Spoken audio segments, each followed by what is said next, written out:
semuanya, selamat datang di podcast Bangku Sekolah SMK Senopati. Podcast yang ngebahas cerita, pengalaman, dan juga hal-hal seru seputar dunia sekolah. Bareng aku Aulia yang bakal menemani kalian di sepanjang episode kali ini. Di episode kali ini kita kedatangan narasumber yang pastinya udah nggak asing banget bagi siswa-siswi RPL SMK Senopati. Tidak lain tidak bukan yaitu Kepala Konsentrasi Keahlian Bidang Rekayasa Perangkat Lunak. Langsung saja kita sambut narasumber kita. Hai, kenalkan nama saya Panji Dwi Saputra, biasanya disapa anak-anak dengan sebutan Bapak Panji. Ya, saya selaku Kepala Konsentrasi Keahlian Rekayasa Perangkat Lunak di SMK Senopati Sedati. Baik, kepada Bapak Panji, boleh diceritakan sedikit Bapak perjalanan Bapak sebelum menjadi guru di SMK Senopati? Wow, kita harus cerita dulu nih ya. Iya. Ya, jadi sebelum saya jadi guru di SMK Senopati Sedati untuk konsentrasi keahlian rekayasa perangkat lunak, mulai dari saya ini backgroundnya adalah seorang lulusan teknik informatika, di mana saya dulu kuliah di Universitas Islam Negeri Malang ya, jadi letaknya di Malang tentunya. Kemudian setelah saya lulus, sebelum saya lulus sebenarnya waktu kuliah itu juga saya nyambi-nyambi kerja yang hubungannya sama IT juga. Lebih tepatnya lebih ke remote server ya. Jadi remote suatu server perusahaan. Jadi kita remote, kita kontrol kalau misalkan terjadi apa-apa, jadi kita nanti yang nangani dari jarak jauh gitu. Kemudian setelah lulus barulah saya coba meraba atau langsung ke dunia pendidikan. Saya mencoba untuk menjadi tenaga pengajar sekaligus tenaga pendidik di salah satu SMK swasta di daerah Tumpang, Malang. Jadi nama SMK-nya adalah SMK di Ponorogo Tumpang.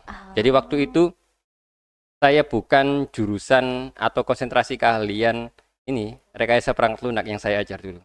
Jadi lebih ke multimedia dan teknik komputer jaringan atau sebutannya TKJ kalau sekarang. Kalau multimedia sekarang kan ganti ya ke TKV.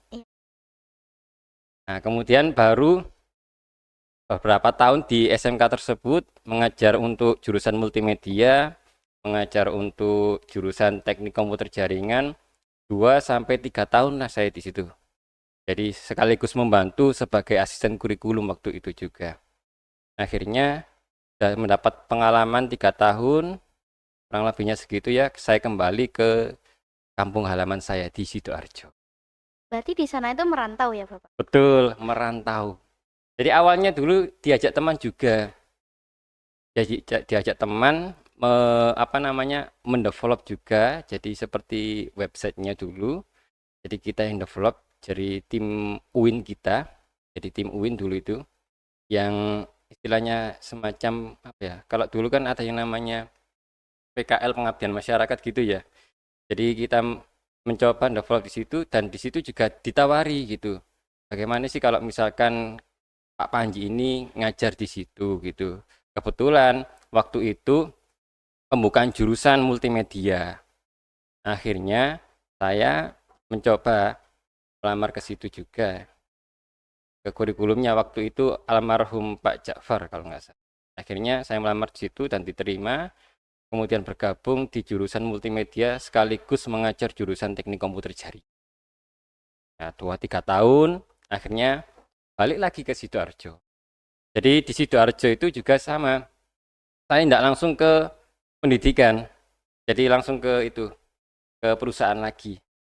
Jadi kembali lagi ke perusahaan di daerah Krian sana sebagai programmer. Tapi ini yang yang paling banyak pengalamannya ya di perusahaan ini sebenarnya. Kalau masalah seperti salary ya sama-sama lah seperti perusahaan-perusahaan yang lain ya. Jadi pengalaman yang saya maksudkan di sini, seorang IT itu tidak hanya fokus ke hal-hal itu saja. Kalau kita lihat kan IT itu banyak sekali ya. Ada yang cyber, ada yang programming, ada yang networking, dan lain sebagainya. Tidak bisa saya sebutkan satu-satu. Jadi di sana, pengalaman saya di sana itu utamanya adalah programming. Di membangun suatu sistem ERP atau Enterprise Resource Planning. Jadi perusahaan sistem yang menaungi atau mengoperasikan mulai dari produksi, kemudian PPIC, marketing sampai tingkatan manajemen. Jadi pakai sistem tersebut. Human research juga pakai sistem. Jadi bukan hanya itu saja ternyata. Jadi pengalaman yang saya maksud bukan hanya kita develop aplikasi jadi kemudian maintenance, bukan hanya itu. Ternyata di sana itu seorang IT itu bukan hanya dituntut untuk membuat aplikasi jadi. Jadi di sana ya kita desain gitu. Desain ya 2 dimensi. Kemudian kita itu ya juga ngurusi networkingnya gitu ya. Networkingnya seperti access point, bagaimana sih WiFi ini bisa menyebar ke karyawan-karyawan yang lain tanpa ada hambatan gitu. Kemudian selain itu juga dituntut juga bagaimana cara kita untuk mendesain 3D gitu. Jadi awalnya saya kaget loh. Saya ini enggak bisa AutoCAD, enggak bisa ArchiCAD gitu ya. Enggak bisa Google SketchUp, nggak bisa 3ds Max dan lain sebagainya. Akhirnya dari situlah kita dipaksa, istilahnya dipaksa, istilahnya kerasnya gitu ya. Jadi tuntutan oleh perusahaan itu akhirnya menjadikan kita untuk lebih belajar hal-hal yang baru lagi. Gitu. Untungnya saya dulu basicnya multimedia, paling tidak saya tahulah sedikit-sedikit gitu ya. Kemudian dari situ saya belajar bagaimana itu yang namanya AutoCAD, mengoperasikan. Jadi merancang mesin itu seperti apa, spare partnya. Jadi kita gambar-gambar spare partnya mesin juga. Jadi seorang IT itu seperti itu. Waktu di perusahaan tersebut. Jadi gambar spare partnya mesin. Kemudian bahkan kita itu membangun semacam desain semacam bangunan. Banyak sekali ya Iya, banyak ya. sekali. Padahal kita itu nggak tahu ilmunya gitu. Akhirnya kan kita konsultasi juga ke manajer juga waktu itu. Akhirnya di ACC barulah di develop. Selain itu ya, selain fokus saya waktu itu di develop aplikasi. Nah, barulah 2 sampai 3 tahun juga, kurang lebih ya 3 tahun 4 tahunan saya di situ. Kemudian baru saya mencoba masuk ke dunia pendidikan lagi. Jadi waktu itu saya lihat ya memang di Senopati ini butuh guru juga gitu. Akhirnya saya mencoba masuk ke Senopati untuk keahlian atau konsentrasi keahlian rekayasa perangkat lunak. Ternyata lain ladang, lain belalang. Jadi kita yang dahulunya megangnya networking, megangnya multimedia, langsung dihadapkan ke rekayasa perangkat lunak. Oh, seperti ini. Berarti kita itu harus mengajarkan bagaimana sih memahamkan coding ke anak-anak, itu kan yang paling sulit ya. Jadi memahamkan anak-anak atau memahamkan peserta didik, siswa, murid gitu, ke coding itu. Sebenarnya coding itu nggak perlu ditakuti gitu. Padahal coding sekarang kan kalau kita lihat ya, pemerintah melalui coding KA itu ya, KKA itu, ya dimana mulai diajarkan di siswa sekolah dasar kan gitu kan ya. Jadi saya rasa pelajaran seperti coding yang berbau coding itu sebenarnya nggak perlu ditakuti. Apalagi sekarang banyak AI gitu. Ya, lagi marak-maraknya. Betul. Jadi ya itu tadi. Jadi itu sepintas latar belakang saya. Panjang sekali ya perjalanan Bapak. Ya tentunya, pastinya Bapak Ibu guru yang ada di Senopati ini juga memiliki latar belakang yang berbeda-beda.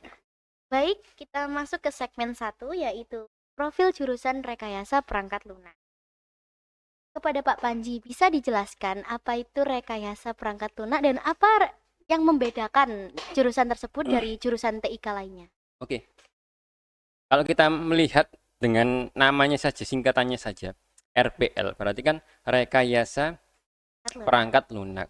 Berarti ini adalah konsentrasi keahlian yang memang berfokus untuk apa? Berfokus untuk menjalankan bagaimana siswa itu paham tentang apa itu logika algoritma, kemudian proses alur bisnis, kemudian bagaimana cara mendevelop aplikasi, kemudian database itu apa, terus kemudian macam-macamnya aplikasi itu apa, dan banyak lainnya.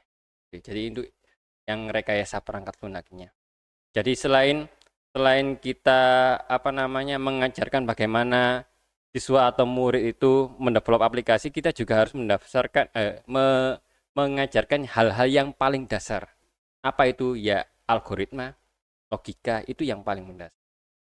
Selain kita develop aplikasi.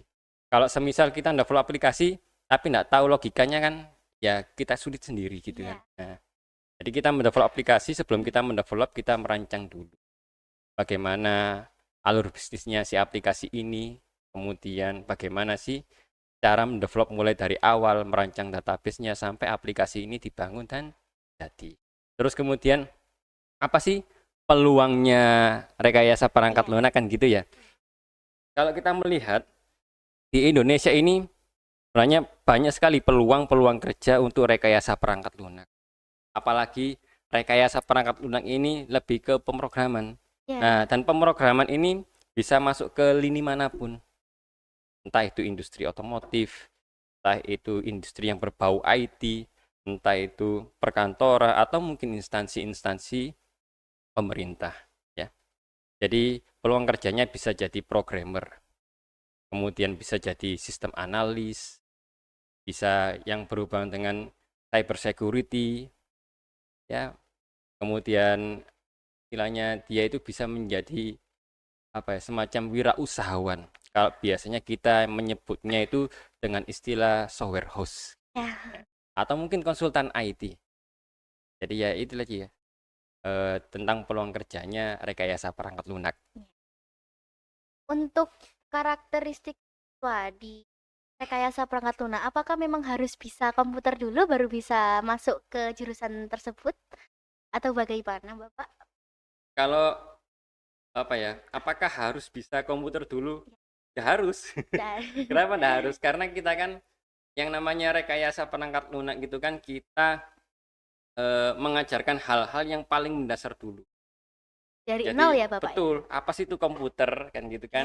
Terus bagaimana sih cara kerjanya komputer tadi, kemudian komponennya apa saja, bagaimana cara menggunakan komputer kan gitu. Nah, jadi mulai dari kelas 10 itu kita ajarkan hal-hal yang basicnya rekayasa perangkat lunak. Jadi ya apa itu sistem komputer, kemudian apa itu hardware, apa itu software, kemudian usernya juga. Jadi mulai basicnya dulu, kelas 10 kita ajarkan sampai perakitan gitu, perakitan komputer, bagaimana cara merakit dan troubleshoot seperti apa. Kalau misalkan komputernya macet nggak bisa hidup, nah, biar nggak bingung. Jadi nggak harus ketika masuk jurusan rekayasa perangkat harus bisa harus bisa komputer dulu, karena kita kan mulai dari nol kata Pertamina gitu. Baik, jadi mulai dari nol itu kita mulai dari mengajarkan hal-hal yang benar, hal-hal yang belum pernah dijamah oleh murid, dan barulah kita lanjut. Ini nggak perlu takut ya bagi siswa-siswi yang pengen masuk jurusan rekayasa perangkat lunak di SMK. Memang sudah diajarkan dari nol sama Pak Panji. Oh iya, oke. Bukan cuma saya Pak saja. Jadi ada di sini beberapa guru juga kan rekayasa perangkat lunak gitu. Jadi ada Pak Panji, kemudian ada Bu Lia Safitri, ya Mkom, kemudian ada Bu Puji Astuti Eskom. Jadi itu adalah rekan-rekan kita untuk rekayasa perangkat lunak. Jadi bukan juga Pak Panji juga gitu. Apa sih Bapak yang membedakan jurusan RPL di SMK Senopati dengan jurusan RPL sekolah lain? Apa ya? Kalau kita melihat jurusan RPL di SMK Senopati dengan RPL yang di lain, yang jelas kita lebih fokuskan ke kebutuhan industri. Kalau di industri itu lebih banyak ke rekayasa sistem informasi. Kalau kita lihat di Indonesia ini ya, banyak sekali loh aplikasi-aplikasi sistem informasi yang dibutuhkan di Indonesia. Bukan berarti aplikasi semacam seperti game, seperti aplikasi Office itu nggak dibutuhkan seperti itu ya, tapi memang kalau kita melihat banyak sekali aplikasi dan informasi yang dibutuhkan. Contohnya saja ya, yang paling sederhana di pendidikan ya, ada istilah namanya informasi akademik. Kemudian kalau mungkin di industrial kita ke ERP tadi, Enterprise Resource Plan. Kemudian di pemerintah mungkin ada sendiri aplikasinya kan gitu. Jadi kita di SMK Senopati ini lebih fokus bagaimana cara develop suatu sistem, kita melihat kebutuhan industri saat ini. Sebagai contohnya, adakah siswa alumni SMK Senopati jurusan RPL yang sudah sukses sebagai research, Bapak? Kalau contoh ini ada satu sebenarnya yang paling menonjol, namanya itu M. Nafiuddin. Jadi dulu alumni angkatan berapa ya? Angkatan nomor 4 mungkin, RPL. Jadi sekarang dia posisinya yang saya dengar adalah dia punya perusahaan. Jadi software house juga. Nah, jadi bukan bekerja di perusahaan, tapi dia lebih fokus untuk mendirikan software house. Nama software house-nya kalau tidak salah Weza, daerah Sidoarjo sini. Kadang kita mintai bantuan juga ya untuk mengisi apa namanya semacam tamu ya kalau istilahnya gitu ke adik-adiknya.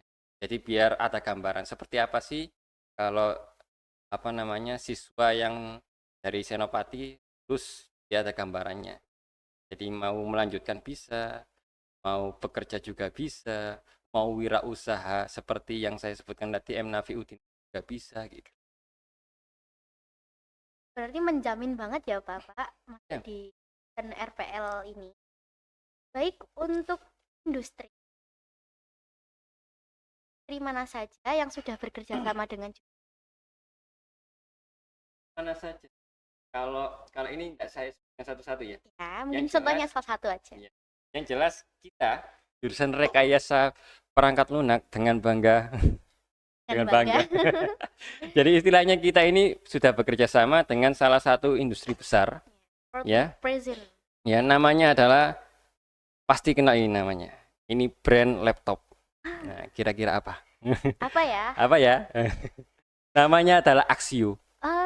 Sudah pernah dengar ya? Tidak asing ya. Ya tidak asing. Axio itu adalah brand laptop yang lebih ke Indonesia gitu. Jadi Axio ini punya apa ya? Istilahnya program untuk kelas industri. Apakah itu produk lokal, Bapak? Ya. Jadi Axio ini industri mitra kita, lebih tepatnya lebih ke kelas industrinya, lebih ke apa namanya hardware laptop, bukan hanya hardware laptop saja, tapi Axio ini juga punya rekanan-rekanan yang lain. Jadi satu apply untuk satu rekanan ini bisa mengapply ke rekanan-rekanan yang lain juga. Ini mitra industrinya yang paling kita jalankan untuk kelas industrinya adalah Axio. Sementara untuk mitra industri yang lain sebenarnya daerah kawasan Sidoarjo ini juga banyak, terutama software house ya. Jadi ada Hexa gitu. Hexa itu di daerah Kemiri Sidoarjo. Kemudian ada yang terbaru kemarin itu ada Segitiga Indosakti juga. Rata-rata mitra industri kita itu lebih ke software house. Karena memang kita jurusannya atau konsentrasi keahliannya itu kan rekayasa perangkat lunaknya. Selain Segitiga Indosakti juga ada PT Delta Sinergi daerah Surabaya Semampir itu, kemudian PT Glory Morning ya, jadi rata-rata ya pasti 99% software house. Adakah Bapak untuk siswa di luar sana yang ingin masuk ke jurusan RPL Senopati tapi yang sedikit motivasi bagi mereka? Iya. Jadi bagi adik-adik ya yang ingin masuk ke jurusan atau konsentrasi keahlian rekayasa perangkat lunak, jadi tidak usah ragu, tidak usah bimbang ya, karena rekayasa perangkat lunak, hal-hal yang berbau dengan coding itu nggak perlu ditakuti sama sekali ya. Apalagi adik-adik sudah tahu ya, sekarang ada AI gitu kan ya. Ya. Jadi coding itu semakin mudah. Jadi dibandingkan kalau yang dulu, oh coding ini serem gitu ya. Istilahnya bahasa apa ini kan gitu kan ya. Kode-kode. Bahasa kode-kode. Jadi kode itu menjadi suatu tampilan kan gitu. Iya. Jadi nggak usah takut, nggak usah ragu, langsung masuk saja ke jurusan rekayasa perangkat lunak. Karena di rekayasa perangkat lunak nanti kita selain membangun sistem informasi, kita juga belajar bagaimana sih membuat game kan gitu ya. Jadi banyak sekali kan game-game Android gitu ya. Nah, jadi nanti ke depannya kita akan lebih fokus ke itu game. Biasanya kan ke sistem informasi. Sekarang kita ke game. Jadi ingat jangan ragu, jangan bimbang, langsung masuk saja ke jurusan rekayasa perangkat lunak SMK Senopati Sedati. Nanti ketemu Pak Panji ya. Pastinya nanti ketemu sama Pak Panji ya, Mata Bulia, Bu Puji. Ya, tetap semangat gitu ya. Adik-adik. Terima kasih kepada Pak Panji karena sudah mengisi pada podcast kali ini. Oke, siap. Semoga ilmu yang Bapak berikan manfaat bagi kita. Baik, saya pamit. Sampai jumpa di episode kali ini. Bye. Bye-bye.